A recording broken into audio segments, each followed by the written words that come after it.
1, 2, 3, come on!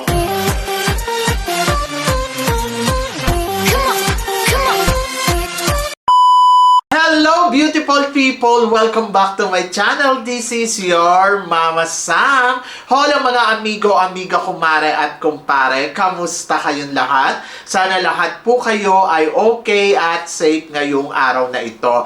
At syempre, kung ako naman ang tatanungin nyo, nakikita naman ninyo ang beauty ng Mama Sam ninyo. Fresh overload pa rin, di ba? Ganyan talaga kapag umiinom ka ng maraming vitamin C plus kumakain ka ng maraming banana. Dahil sa banana, mas nakakaloka ang kagandahan ng Mama Sam ninyo. Charot! So, kamusta naman kayong lahat? Sana lahat kayo ay okay na okay ngayong araw ng Monday. So, happy Monday sa atin lahat ng bonggang-bongga. At hindi lang yan, syempre. Maraming salamat sa walang sawang tumatangkilik dito sa Mama Sam Vlog. Araw-araw, lagi-lagi sa pagmamahal at suporta na binibigay ninyo.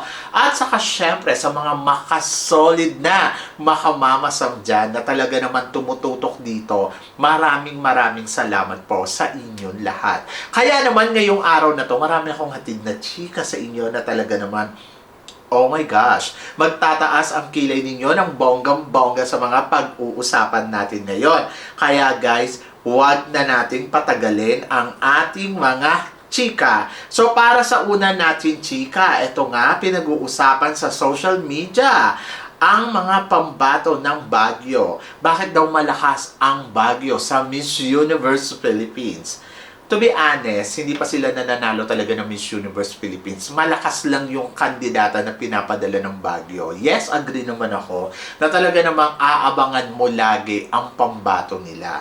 Parang katulad din lang to ng pambato ng Taguig na malalakas yung candidates pero hindi pa nila nasusungkit ang corona ng Miss Universe Philippines. Mas nauna pa nga nakasungkit ang corona ng Miss Universe Philippines ang Iloilo at saka Makati, di ba? Pero yung Baguio na talagang alam natin lahat ng pinapadala nila, di Calibre, Palaban, ba't hindi po sila nakakakuha ng corona? Ba't tignan natin ngayong taon na to kung ang pambato ba ng Baguio ay aariba ng bonggang-bongga dito sa Miss Universe Philippines. For now, usap-usapan na si Roxy nga ang ilalaban nila dito sa Miss Universe Philippines. Pero, wala pa namang konfirmasyon. Usap-usapan pa lang. But abangan natin ang confirmation mula sa organization ng Baguio kung eto nga ba si Roxy talaga ang ilalaban nila ngayong taon na to sa Miss Universe Philippines for 2026. And then of course, I'm so excited sa ipapakita dyan ni Roxy. Ikaw ba? Excited ka ba kung sakaling si Roxy to? Pero syempre, kung hindi man, ay excited pa rin ako kung sino yung ipapadala ng Baguio sa Miss Universe Philippines ngayong taon na to. And then, of course, good luck sa kanila, di ba? So, para naman sa sumunod natin, chika, she will be the next Miss World Philippines. Ito na nga, pinag-uusapan na dahil bukas na nga ang coronation ng Miss World Philippines. Di ngayon, ito nga sinasabi na si Ifugao ba ang mag-uuwi ng corona. To be honest, wala namang akong ibang nakikita maliban kay Davao na isa sa mga tinik. Pero syempre, marami din naman mga girls na baka biglang mag-shine sa coronation night. But ako para sa akin, Davao and Ifugao, parehas silang magaling. And then nakikita ko si Ifugao ang mag-uuwi ng corona ngayong taon na to. Hindi ko alam kung bakit. Siya yung nafe-feel ko. Saka maganda kasi yung plano nila eh. Kung sakaling siya ang mananalong Miss Universe, Miss World Philippines, ang i-advocate nila ay magpatayo ng hospital sa Pilipinas. And then parang feeling ko isa to sa mga kailangan natin na talagang, alam mo yon na makahingi ng pondo sa buong mundo para sa ipapatayong hospital. And maganda yan. And then excited ako para dyan. Kung yun yung magiging advocacy ng Miss Ifugao. So balita ko lang naman. Pero happy ako kapag ganon. So, wini-wish ko talagang siya ang manalo ng Miss World Philippines. And then, magawa niya yung advocacy na gusto niyang magawa para sa Pilipinas. So, di ba ang ganda ng motibo? Kaya ako, siya talaga yung gusto ko talagang manalo dito. At siya yung nakikita ko pwedeng mag-uwi ng corona. O, di ba? Diyos ko, arte pa ba tayo? So, laban yan, Ipugaw. Naniniwala ako sa galing na meron ka. Ganon! At para naman sa sumunod natin, chika, Catriona Gray, binigyan ng special award sa Dubai. So, ito nga, hirang nga bilang ano ba to? Global Filipina Beauty Queen si Catriona Gray. At happy naman ako for her. Mukhang maswerte ang Catriona ngayong taon na to, no? Kasi bukod doon sa mga nakakakuha siya ng mga special award, at ayun nga, magkakaroon pa siya ng movie. At abangan natin yung movie kasi mukhang maganda. And then, ayun, may movie, tapos may mga award siyang nakukuha, and then sana magtuloy-tuloy na siya sa movie industry. After netong palabas yung una niyang movie na kasama siya dito, so, parang feeling ko, masusundan pa to. So, parang panahon na rin naman para kay Catriona na mag-artista talaga. At nakikita ko na magiging magaling siyang artista. At malay ninyo, next na dyan ay teleserye. So, wish all the best para kay Catriona Gray. Kasi nga naman, gusto ko rin naman talagang magtuloy-tuloy ang career ni Catriona Gray. At sa ngayon kasi medyo nakikita natin na parang hosting kasi ni Catriona di pasukin niya yung mundo ng showbiz para mas bongga, di ba? So looking forward ako sa mga magiging eksena pa ni Catriona Gray dito sa mundo ng pageantry. At excited ako for her na kung ano pa yung makikita natin in the future, di ba? At para naman sa sumunod natin, chika, eto nga, syempre, nagpang-abot ba sa Pilipinas ang organization ng Cosmo at Grand? Hindi. Kasi dumating si Cosmo, tapos yung paalis na siya, dumating naman si Mr. Nawat, no, 'di ba? Dalawang organization na talagang masasabi natin, nako, malalakas ang eksena nila dito sa mundo ng pageantry. Si Mr. Cosmo, para sa akin, si Cosmo, isa siyang promising pageant. At ngayon, ayan, so maraming kumbaga maraming ang nagsasabi sa akin na, ay naku Mama Sam, alam mo ba, si Cosmo, natulala siya doon sa ipinakitang homecoming para kay Chelsea Fernandez. Kasi dito, bilang may-ari ng Miss Cosmo, di ba? So, parang nabigyan ka ng importansya. So, naramdaman mo na ganun ka ka-importante para sa mga Pinoy. Yung bigyan ka ba naman ng magandang float na hindi pa nabibigay sa ibang, sa ibang pageant. Like example, Miss Grand, di ba? So, hindi nila nagawan ng bonggang float. Pero etong Cosmo, tignan naman ninyo. Tapos ang sabi niya, maghanap daw ng isa pang Chelsea. O, di ba? Ang hinahanap niya ngayon, isa pang Chelsea Fernandez para sa ilalaban sa Miss Cosmo sa susunod na taon. So, parang feeling ko, na-inspired siya na parang, wow, ganito pala kabongga talaga magmahal ang Pinoy. At lumabas na rin sa bibig niya na parang grabe, nakaka-amaze. Grabe yung ibinigay na welcome, grabe yung parada, grabe yung float, o di ba? So, talagang manghang-mangha itong si Mr. Cosmo, o di ba? And then, ito naman si Miss Graham. Ganon din. Talagang binigyan din natin siya ng bonggang-bonggang importansya. Kumbaga, parang after tayong ma-El Tocuyo, di ba? Yung maraming beses. Kumbaga, parang after natin mabigong kuhanin ang Grand, so bumawi naman si Mr. Nawat. In fairness naman kay Mr. Nawat, bumawi naman. And then, ganon din si Cosmo. Parang bumabawi na sila. At looking forward tayo sa susunod na taon, etong taon na to, sa magiging pageant ng Miss Grand at Cosmo at kung paano nga ba nila bibigyan ng magandang treatment ang pambato natin ng bonggang-bongga. Katulad sa Cosmo, ipanalo niya na kaya, di ba? Kasi parang, ayun so, hindi niya to na-feel noon na, oy, pinarada ng bonggang-bongga ang pambato ng no, walang ganun mga Mars. So, siguro nandoon na pagsisisi ni ay sana ginawa ko na lang siyang Reyna. O, di ba? And then, ito naman si Grand. Ganun din. Kumbaga, parang imagine ninyo, after na makuha niya yung corona, kinontinue pa niya. O, di ba? So, talagang, ang Pinoy talaga ang magbibigay ng ingay sa mga pageant nila. And then, ayun nga, looking forward ako sa Miss Grand, kung kaya niya nga ba, i-triple back to back, or ano nga bang kalalagyan natin sa susunod na laban natin dito sa Miss Grand. And then, makukuha pa kaya uli natin ang corona after ng taon na to or sa mga susunod pang taon, di ba? And then itong Miss Cosmo naman, ganun din. Looking forward din ako kung kailan uli natin makukuha talaga yung title, di ba? So, yan. And good luck sa mga pageant nila at tayo naman ay patuloy na sumusuporta sa mga kandidatang ipinapadala natin sa mga pageant nila. And looking forward ako kung sino ang next Miss Cosmo Philippines at saka Miss Grand Philippines. O, di ba? Sa Miss Grand, wala akong masyadong ina-expect this year. Pero sa Miss Cosmo, nag-expect ako ng more. O, di ba? So, yun. Ikaw ba? Nag-expect ka ba ng more?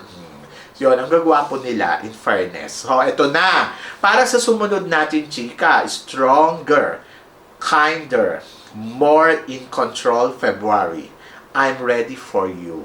Oy, ito ang parinig ni Aliana Aduana. Kaya maraming naghahahaka ngayon na ang Liana Aduana ay muling magbabalik dito sa Miss Universe Philippines. So, anong chika natin dyan? Tulad niya na sinabi ko, sa mga past vlog ko. Kung magbabalik si Aliana Aduana ngayon, syempre, susuportahan natin siya. Pero, mas gusto ko pa din na magpahinga muna si Aliana Aduana para hindi masayang yung laban niya. Kumbaga, para sa akin, parang you have to take a rest. Pwede ka namang bumalik sa susunod na taon para mas makompose pa niya yung sarili niya as a candidate sa Miss Universe Philippines. So, kumbaga, parang makita natin yung caliber, di ba? Yung parang yung transformation, yung transition. Kasi, syempre, kung parang magbabalik ka ngayon, parang feeling ko wala siyang pahinga since na Miss Earth, tapos Miss Earth, yung Miss Earth talaga, Miss Earth Philippines, Miss Earth, tapos, ayan, nagbigla siya ng Miss Universe Philippines, tapos, ngayon, babalik uli. So, parang feeling ko hindi pa siya nakakapagpahinga talaga ng bonggang-bongga. So, parang yun yung kailangan niyang gawin. And then, kung magbabalik na talaga to, ipupush to, so excited ako, kasi parang, siya na kaya susunod na Atisa Manalo level, ganon, di ba? Kasi si Atisa, biglang nagbalik, biglang nanggulat. But, looking forward, kung ano yung magiging desisyon niya dyan. Pero yung paramdam niya, mukhang nagpaparamdam talaga.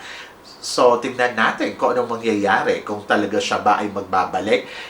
Alam nyo, si Liana Aduana, kung si April Smith ay gusto ko maging ganito, si Liana Aduana naman, gusto ko sa kanya maging Miss Cosmo. Parang feeling ko, siya ang kukuha ng corona ng Cosmo. Oo, so yun yung inaabangan ko. Kasi may advocacy, tapos malakas yung laban. Sana, piliin niya din yung Cosmo. Kasi, bongga din naman, di ba? So, yun. So, I wish all the best for Liana Aduana and then tignan natin kung hindi niya makuha ang universe, kung tatanggap nga ba siya ng iba pang corona. So, yun.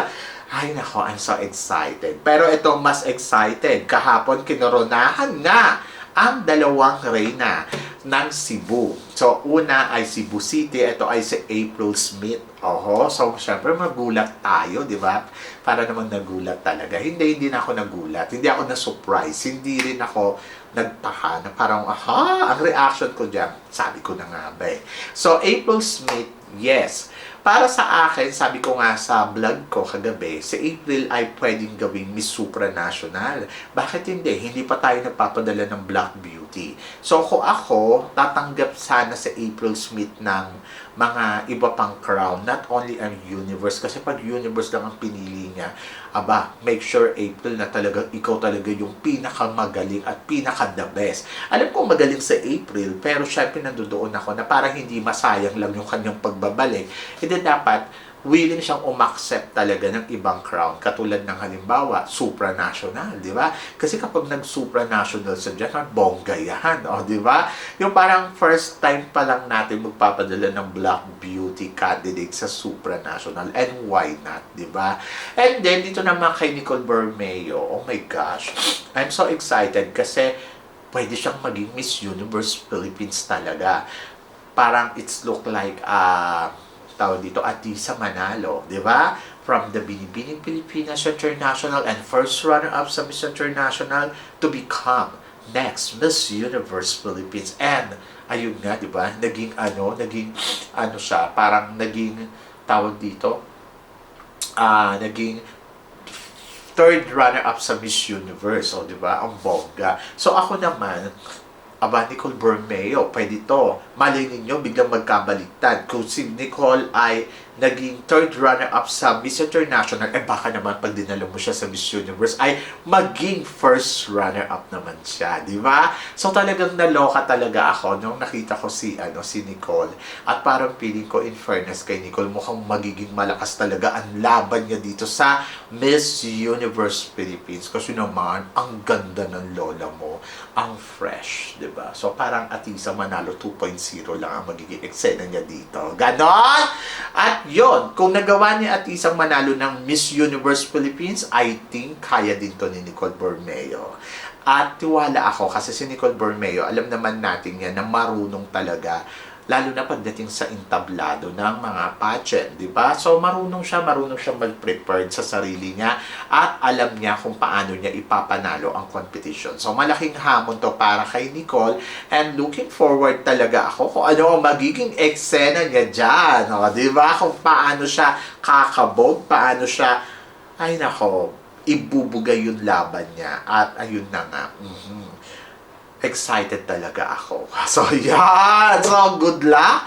At looking forward talaga ako sa magiging eksena ni April Smith at saka syempre ni Nicole Bermeo. So, kayo ba? Eksena, di ba? So, panalo yan. Ay, nako, exciting yan. Pero ito mas exciting dahil, ito nga pinag-uusapan ngayon sa social media. Sino daw ba ang the best Miss Universe? Si Victoria or si Fatima? Si Fatima, syempre, anak ng mayaman, donya-donyahan, so, ayun, atitudora, so, eksenadora, pahinadora, ganon. So, lahat na nasa kanya. Kumbaga para sa akin, kakaibang Miss Universe. Sa history ng Miss Universe, ito yung wala pang ganitong Miss Universe. Yung parang, alam mo yun, yung parang attitude. Oo, ganon. Di ba? Yun yung nakikita ng mga tao sa kanya. Ay, nako, attitude yan si Fatima. Pero ako, to be honest, about Fatima, syempre, hindi na ako nagugulat. Hindi na ako nagugulat sa mga eksena at ganap niyan. But, mas gusto ko sa kanya si Victoria, si Denmark. Kasi kay Denmark, miski papano, naramdaman ko na, so no wonder kung bakit siya naging Miss Universe. Kumbaga, ramdam ko na parang, siya, ang ganda naman kasi talaga ni Victoria. Kumbaga, parang, now I know kung bakit siya Miss Universe. So, yun. So, yung kay Fatima, hindi hanggang ngayon iniisip ko, bakit ba siya Miss Universe? Yung parang wala kang magustuhan sa kanya, kundi parang, sige na nga, tanggapin natin. I-embrace na lang natin siya para, alam mo yon na matanggap mo na siya ang Miss Universe. Hindi ba katulad ng kay Victoria? Nung una, nagulat ako, bakit siya nanalo? Sa bagay, ganda-gandahan talaga. Yung kumbaga parang makikita mo sa kanya, maganda kasi siya eh. Kahit nga si Donald Trump, di ba? Sinabing gano'n, ang ganda daw ni Victoria. So, okay. Tapos, yung nakita ko siya in person, tapos yung nakikita ko siya madaming beses na, so doon ko naintindihan, kaya pala siya Miss Universe. Kasi naman, ganito talaga siya kabongga. Di ba? So, yun. So, at least naiintindihan mo kung bakit siya Miss Universe. Yung kay Fatima, hindi mo kasi maintindihan. Kaya medyo nakakaloka. Hindi ba katulad nung kay Victoria, miski papano, at saka dito kay Shanice, talagang, okay. Alam mo kung bakit sila Miss Universe, kung bakit sila yung napili, kung bakit sila ang nanalo. Kasi nakitaan mo naman ng resibo. Pero etong si Victoria, hanggang ngayon, Diyos ko, February na, palaisipan pa rin ang Fatima. Pero ito kasing si Fatima, Diyos ko naman, February na, hanggang ngayon, ay palaisipan pa din siya sa lahat. Di ba? Sus ko, nakakaloka. By the way, good luck.